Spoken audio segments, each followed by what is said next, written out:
Steph Curry had 18, 6 boards, 8 assists in game 1, and part of the storyline afterward was that he didn't do that much. They didn't need him to do too much. And they still won by double digits. That's how good the Warriors are right now. TNT's coverage of Game 2 of the Western Conference Finals begins when we wrap up here at 8 Eastern Time. Kenny Smith, as you can see, will be in the mix as always. He's with us from his old stomping grounds in Houston. And Kenny, let's play armchair psychologist or whatever kind of chair you're sitting in. How much do you think it matters for the Rockets to have earned home court over the course of a season against this team, the one they're gunning for and have said they're gunning for publicly, and then lose all that in Game 1? Well, I don't know, psychology-wise, if you're a great team, you're not going to be frazzled easily. And so losing a game at home or Game 1 at home doesn't frazzle you easily. But I would say the way that I've been saying this since the beginning of the playoffs, the way that the Rockets play basketball won't beat the Golden State Warriors. To be a champion, they're going to have to do something they're uncomfortable with to beat the Golden State Warriors. And that's typically how you become a champion anyway, uncomfortability. But the present way that they play basketball, they tested it in Game 1, it really doesn't work against the Golden State Warriors, and it was pretty evident.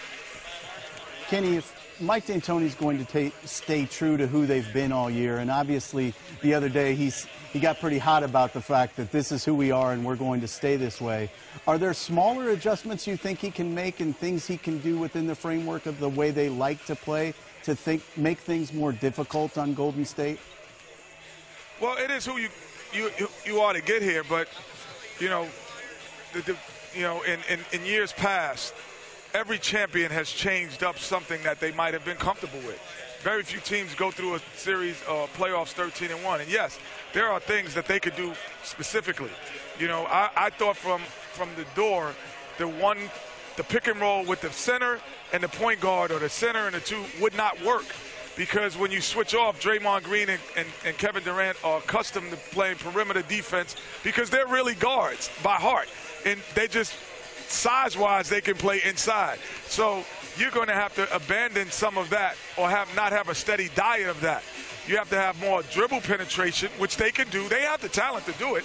Dribble penetration and pitch and find people, and less pick and roll and isolation, because there isn't an advantage. Even though James had 41 points, and so, man, he killed. No, he didn't.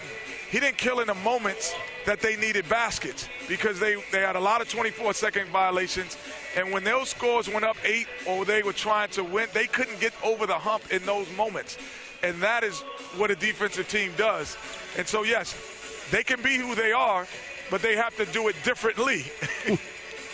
Kenny, when you talk about, to your point, talk about Houston doing some things a little different offensively, when James Harden goes to the bench, them trying to play the same way like Mike D'Antoni talked about, the ISO basketball, breaking guys down to create shots for their teammates. But when Chris Paul out there as the primary ball handler, when James Harden on the bench, can you see Mike D'Antoni trying to run a little bit more motion, a little bit more offense to involve all those other guys? Because in Game 1, you saw James Harden and Chris Paul with the basketball, and you saw everyone else standing.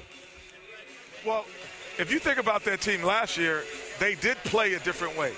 There was a lot of penetration and pitching.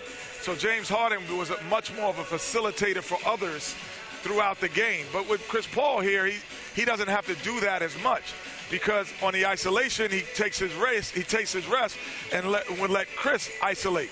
But now I think he has to go back to what he has been and penetrate into the lane, find people. Then he will open up not only for himself, as he can do easily, but he will do it for others as well. And the same thing with Chris Paul. They can still isolate, but they have to get 2 feet in the paint to pass out. And once they do that, I think that would open their offense. Will they do it? Are they going to be stubborn? If they are, we'll be going to Oakland at 0-2. All right, Kenny, we'll find out how stubborn they are a little later on tonight. Look forward to it. Enjoy the pregame. We'll talk to you soon. Thanks for having me, guys. See you, Jet. All right, it's Kenny. He seemed very, very thankful. He's back home. Part of the show. Back home. We won a couple championships. Let's continue on the point on Chris Paul. He is 9th on the NBA's career list for assists. He had just 3 assists in Game 1. Do they need him to be more of a playmaker in this series to be successful? Yeah, because unlike Golden State, where 3 guys can all score 30 and beat you and score the majority of the points, James Harden and Chris Paul. James Harden can get his 40.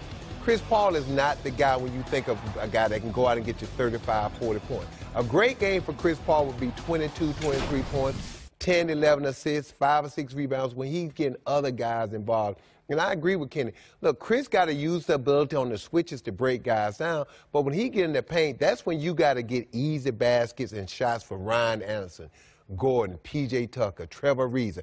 Those guys, that's how they got to beat the Golden State Warriors. They got to shoot their 43s like they want, but they got to get quality shots. And when you look at game 1, what Golden State did was they made Chris Paul and James Harden shoot the basketball. They said, look, we're going to stay at home. We're going to make you finish over Draymond Green and Kevin Durant. And people don't think of those guys as being rim protectors, but when you go back and look at the numbers, Draymond Green and Kevin Durant blocks a lot of shots. Yeah. And so that was really a good strategy for Steve Kerr, because normally you teach your guys when somebody gets in that paint, everybody get ready to fan out because you know they're kicking out for threes. Golden State didn't do that. They're going to take their chances with Chris Paul and James Harden finishing at the rim over those guys. Well, and I think being with Mike D'Antoni as long as I was, he very much believes that your biggest strength is what's supposed to diminish your weakness. So he's going to expect them to be far more efficient offensively and make Golden State work a little bit more on the defensive end. And it's not just what they're doing at the point of attack, it's also what the weak side is doing. You know, those guys were absolutely stationary on the weak side in game 1. You can't be that. Against Golden State, you cannot be that, because when they get to just sit there and lock in, they're too big. To your point, they're too long, and they're going to be too good in help and recover.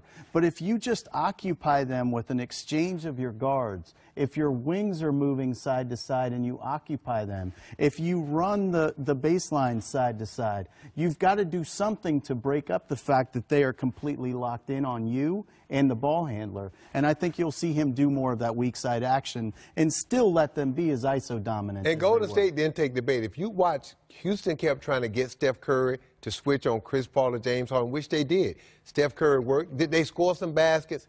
Absolutely. But what Golden State did was they stayed at home with everyone else. Now, if you got close to the basket, guys would come try to help then, but they didn't get sucked in as soon as Steph got beat. You didn't see the next guy run at him, and now Houston makes that pass and they got you in full rotation. They nope, Steph, you just got to recover. You got to work.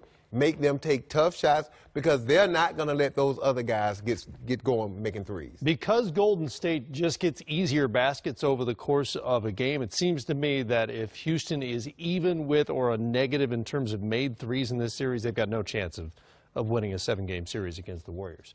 They have a better chance if they can keep Trevor Ariza on the floor tonight. 100%. Just 23 minutes in game 1 because of foul trouble. How disruptive was his absence? Oh, I think it was enormous. And he's picking up fouls that you don't ordinarily pick up. So the whole rhythm and flow of the game changes. Their substitution patterns are all different. The way they're anticipating defending certain actions go by the board. So it had a really profound impact. And I think one of the reasons is you can't make them work on the defensive end if you don't have somebody that can hold their own offensively on the court as well. And the drop-off from Ariza to P.J. Tucker and Bamute in terms of what their skill sets are is very significant as well. Yeah, he can't. All his fouls got to be on KD. He can't afford to pick up cheap fouls, going to offensive glass, things of that nature. They got to be on Kevin Durant, because he's got to stay on the floor 35, 37 minutes to guard Durant, because when you look at also offensively, he is a viable scorer for this guy. He's one of the few guys that can actually shoot the three and put it on the floor and create and get to the basket and finish. So they need Trevor Ariza, and they need a big game from him.